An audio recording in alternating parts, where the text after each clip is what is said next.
Vision, in my opinion, is what you see with your eyes closed, not with your eyes open. I think sight is what we see with our eyes open. I think vision is what we see with our eyes closed.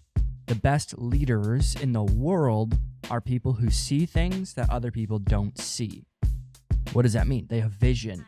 They have a divine vision that they are trusting other people will get behind. Vision gives clarity to your decisions and directions to your actions. The vision will help you make decisions out of purpose, not pressure. Where there is vision, there will be expansion and energy. So reverse that. If you're not experiencing expansion and energy in your team, in your small group, in your church, in your marriage, there's no vision. Your vision should be big enough for people to fit their ideas and visions in it. That's the test and the mark of a great leader. Every single day, I know what I do daily is who I become permanently. When you have vision, you're not just busy, you're building something that matters. Hey everyone, it's Josh Andrew here. Thanks for tuning in to another episode of Conversations with Josh Andrew. We're all about leadership, having meaningful conversations, and getting just a little bit better every day. If you've enjoyed this episode, please take a moment to like, subscribe, and share this podcast. Your support helps us reach more people and continue bringing your great content. Thanks for listening. Let's keep the conversation going. Let's get into this week's episode. Hey everybody, welcome to this week's episode of Conversations. This week we are going to be talking about vision. Vision, in my opinion, is what you see with your eyes closed, not with your eyes open. I think sight is what we see with our eyes open. I think vision is what we see with our eyes closed. This topic is really simple yet complex. I think a lot of people have different opinions about vision. I think people don't know how to define vision oftentimes. I think there are a lot of times where people would call themselves visionaries, and we'll talk about that. I just really wanted to hit vision as we go into a new year. I think this is a time of the year where people are getting vision statements. They're getting vision for their year, their vision for leaders that they lead, vision for their churches, vision for their businesses, for their marriages. And we know where there is no vision, people will perish. People will cast off restraint, which means vision is what fuels us. Vision is what pushes us forward. And I just want to give you a few thoughts around vision. I want to give you a few perspectives on vision.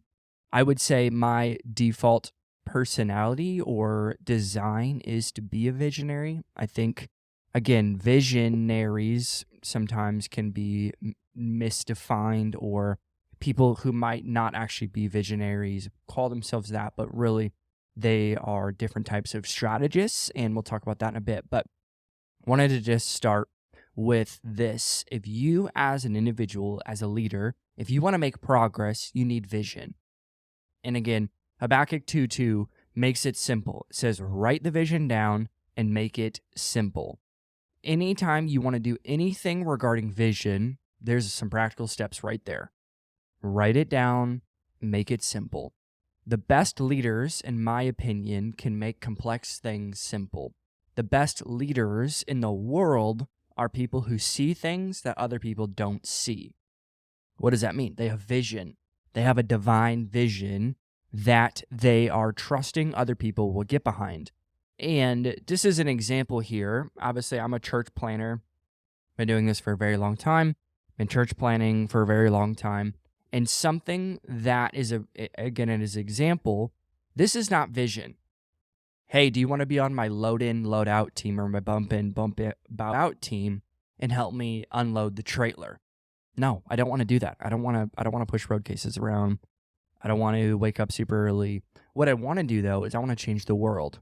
So, hey, do you want to help me reach the lost people of Phoenix, Arizona? Yes. So you and I just said yes to the same vision. The mission, the practical side of vision, is how we get there. Vision is not how we get there. Vision is what we see when we're there. The vision is the thing that we're aiming towards. So the 3 questions that'll help you find vision, and again, this is important not just in the church world, but your life, your personal vision, your marriage, your kids. What vision do you have for your home? What vision do you have for your future?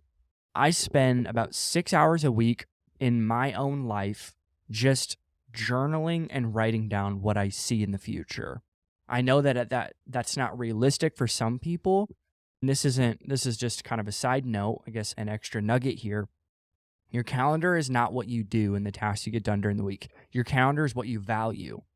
So for me, my calendar is so dialed into the priorities in which I value. I value my relationship with God, which that does include vision, brainstorming, thoughts, journaling, Bible time, prayer. Obviously, I value my wife. We have a date night every single week. It's on the calendar. Nobody can get access to me. I have a priority list of church. Obviously, that's what I love to do. So Sundays are a priority to me. Our meetings are a priority to me. Meeting with people in our church is a priority to me. And any other business stuff and ventures are also a priority. So again, what I value, though, is vision, because I know I will perish if I don't have a personal vision.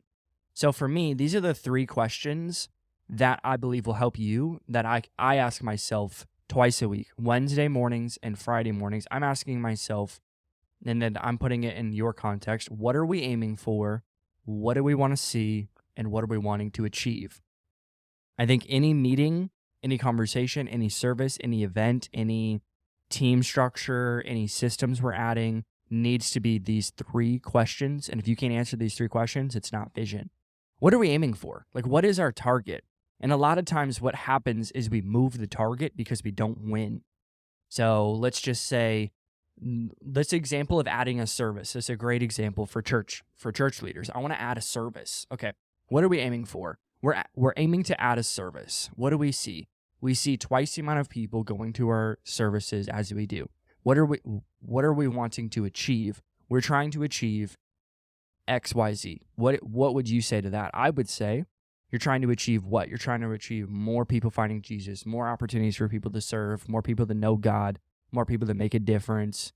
That's what I would say. What ends up happening, though, is if we don't know what we're aiming for, what you'll say is, I think I want to add a service. Well, what are we aiming for? Why do we want to add a service? What are we wanting to achieve? What do we see in that service? What do we see? Who do we see leading that? So again, anytime you want to have progress towards your vision, it's what are we aiming for? What do we want to see? And what are we wanting to achieve? If you can sit down and journal about those 3 questions, about your ministry, about your marriage, about your personal health, all of that, about your mental health, I promise you're going to continue to see a new fire in your belly towards vision. So I do want to give you a couple statements or thoughts anyways to think about vision, because again, I think vision is something that we talk about a lot and don't live out a ton. I do think the world of church anyways tends to live in the world's strategy. I don't think a lot of times we actually do have vision. And by the way, vision is not copying another person's church. Vision is not stealing somebody else's mission statement or vision statement or values.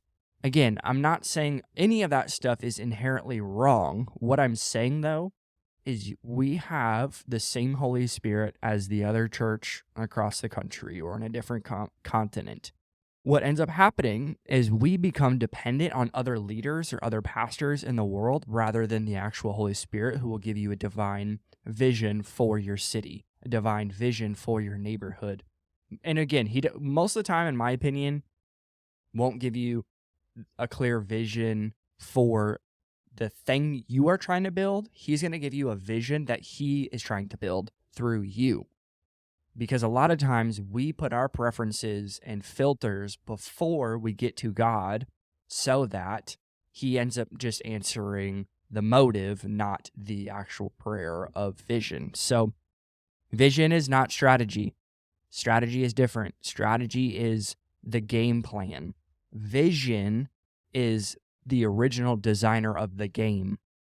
And 2 different things. Vision gives clarity to your directions and decisions to your actions. So vision gives clarity to your decisions and directions to your actions. So again, vision is what we see with our eyes closed. What do we see when we get there? And a lot of times what ends up happening is we don't know. We don't have direction and we don't have decisions, but we have vision, or you have decisions and direction, and you don't have vision, or the opposite. So for me, it's super important to reverse engineer everything we do. And a lot of times, by the way, vision isn't spoken. Vision should be spoken in the right rooms, in the right audience, and in the right way. Absolutely. But again, vision always presides clarity. God will never give you a confusing vision. It's out of his character. He doesn't ever give a spirit of fear or, honestly, giving into that, but of power, love, sound mind, a clarity. Vision always has clarity to it. There's always, when you close your eyes, God gives you that divine vision, it's usually clear.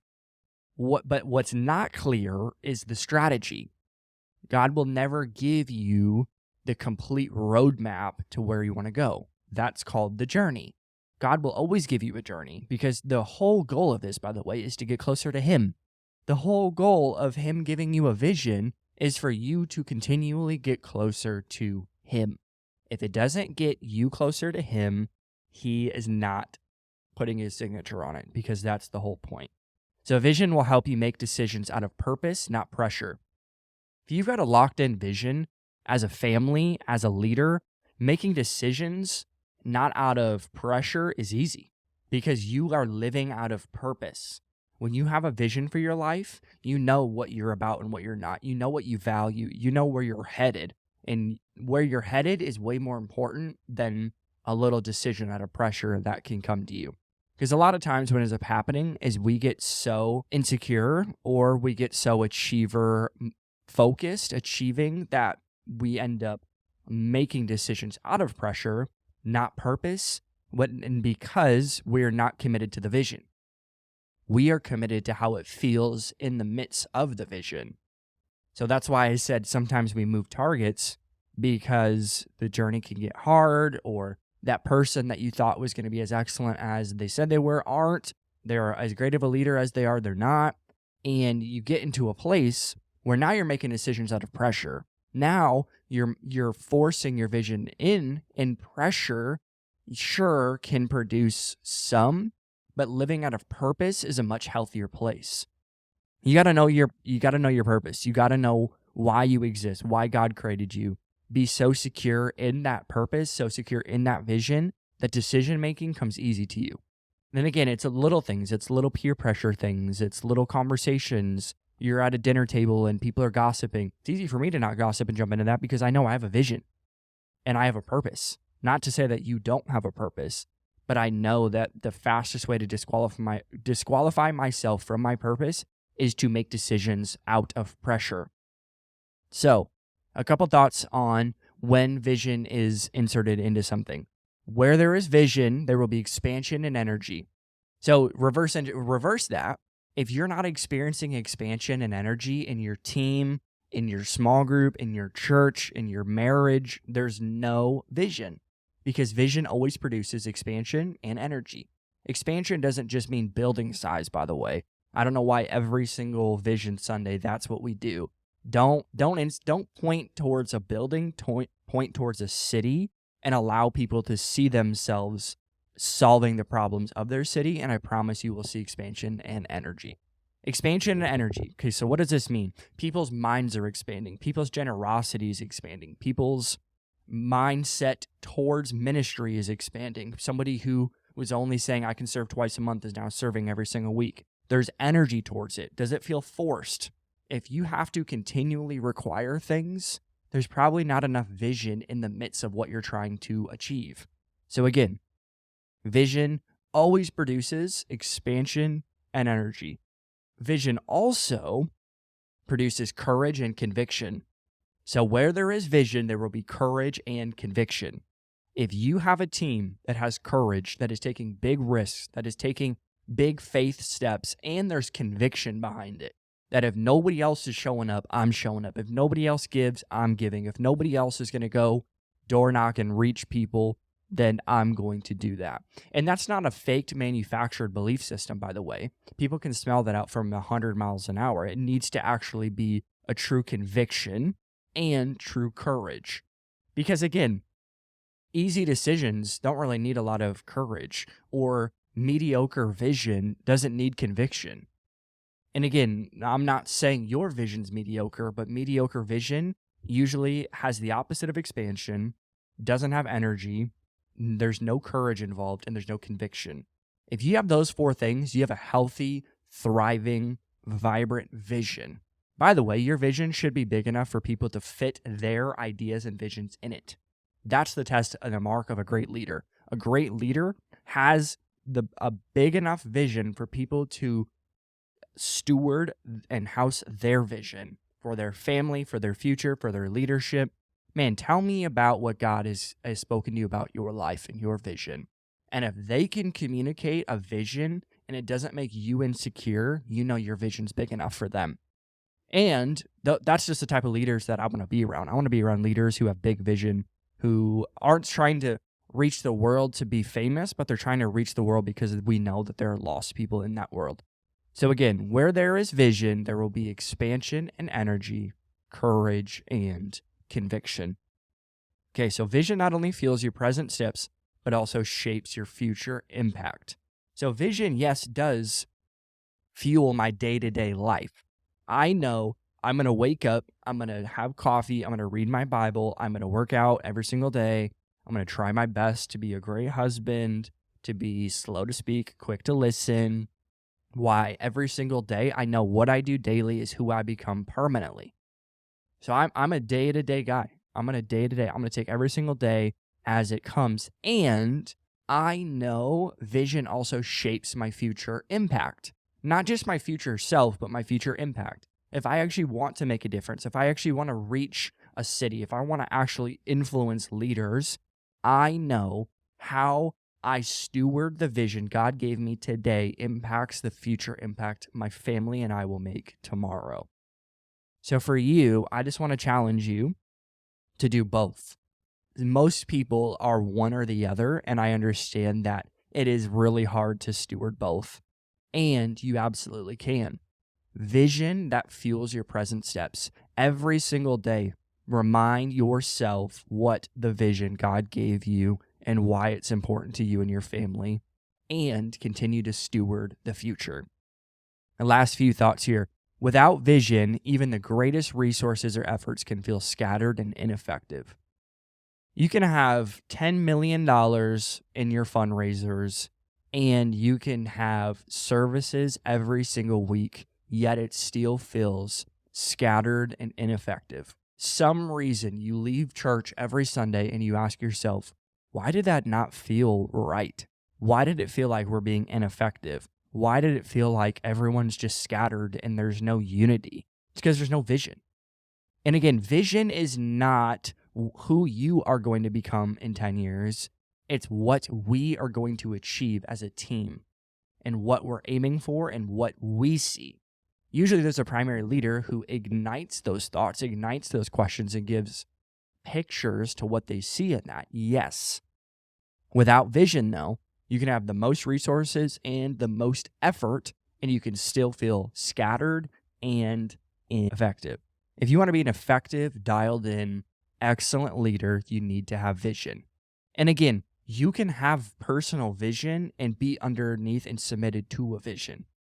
That's where I think, again, insecure leaders live, is they don't let other people have vision. I can have a vision and also be submitted to a vision. Two things can be mutually happening at the same time. Because why? It's all Josh Andrew. I am the vision, and I'm also building the vision. Because I understand it's not about me. It's not about a single church. It's not about a specific couple. It's about us. It's about the local church. It's about the body of Christ. It is about his bride actually being in unity and understanding that none of us are owned by each other. None of us are fully submitted to a human being forever, unless it's your spouse equally. I'm submitted to Jesus, though. I'm submitted to his bride, and I'm submitted to whatever God is doing in the city that I live in. A lot of times what ends up happening is you feel insecure about sharing the vision that God gave you around certain people. That's usually an indicator that it's not you. And sometimes, by the way, it is you, that you you do have a secure leader, you have someone around you that you can share anything in the world with them. They're a vault, and yet you still don't. That is absolutely on you for sure. And there are times, though, where you're around insecure leaders, broken people who will shatter your vision, will hurt your vision, and will maybe question your vision. That's the type of people that you should not share with. I'm saying that from experience, that people will either build you up or they will tear you down. And the most important thing you should protect besides the security of your marriage is your vision. I protect my vision with everything that I have because I know, one, it takes a little bit of dumb, crazy faith to actually bring a vision to life. It is a big risk. There's a high risk, and my wife and I have a high risk tolerance. We've moved 2 states in the last year and a half trying to figure out our life here. So again, without vision, the greatest resources and efforts can feel scattered and ineffective. Last thought, when you have vision, you're not just busy. You're building something that matters. You're not just busy. People who are busy are ineffective. People who have full lives actually are people who build something. I'm not busy, I'm protected.